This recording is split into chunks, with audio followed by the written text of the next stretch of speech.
இவர் பண்ண வேலைக்கு பாருங்க அங்க எப்படி சண்டை போட்டுக்கிறாங்கன்ட்டு. ஸ்டிக் எடுத்து அடிச்சுக்காத குறைதான், எல்லாத்துக்கும் காரணம் இவர் தான். பால் மேல போட்டு தட்டி விட்டேன், அதுக்கு அவுட்ன்றாங்க. தலைவர் பால் ஆட்டிட்டு வராங்க. நாட்டி பால்ன்றீங்க, அப்படியே பேக்கோட இல்ல ரீபால் போட்டு மறுபடியும் ஸ்டார்ட் பண்ணி நாட்டி பால்ன்றீங்க. ஒன்றும் இல்லைங்க, இந்த எல்லோ கலர் டிஷர்ட் பார்த்தீங்கன்னா வேறு பிச்சில் விளையாடுற மேட்சோட ஃபீல்டருங்க. அந்த ஃபீல்டர் பார்த்தீங்கன்னா நான் ஸ்ட்ரைக்கில் ஸ்டிக்கு கிட்டே நின்று ஃபீல்டிங் பண்ணிட்டு இருந்திருக்காரு வேறு டீமுக்கு, அவங்க டீமுக்காக. அப்போ வந்து எங்கள் டீமில் இருக்கிறவங்க த்ரோ பண்ணியிருக்காரு. த்ரோ பண்ணும்போது என்னாச்சுன்னா அவர் கைப்பட்டு பால் நேராக ஃபீல்டர் கைக்கு போக ஃபீல்டர் நேராக ஸ்டிக்கு டேட்டிட்டு அடிச்சிட்டாரு. அது அவுட்டா இல்லையா அப்படிங்கிறது சண்டைங்க. பால் வந்துச்சு மேலே பட்டுன்னு தட்டி விட்டாங்க, அதை பிடிச்சி அடிச்சிட்டாங்க. அது அவுட்டா என்ன நீங்க முடிவு பண்ணிக்கங்க. மேட்சை முடிச்சு விட்டீங்களே, மொத்த டீமையே முடிச்சு விட்டாரு.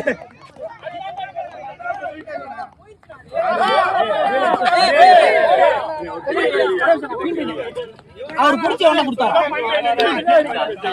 அவருக்கு. தடுத்து கீழே போட்டாராம், இவர் எடுத்து அடிச்சிருக்காரு. தடுத்து முன்னாடி அவரு சொல்றது இப்படி பிடிக்க வந்து தட்டி விழுந்துருச்சு.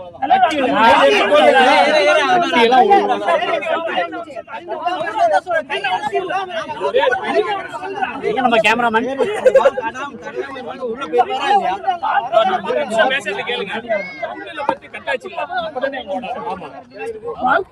சொல்லுங்க, அதுதான் எங்க பிரச்சனையே. சொல்லுங்க.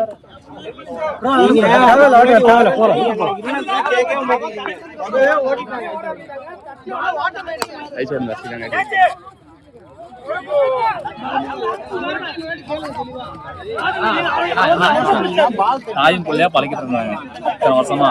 ஒரே ஒரு பால் இவ்வளவு பேர் வச்சா விட்டு பண்ண அப்படி.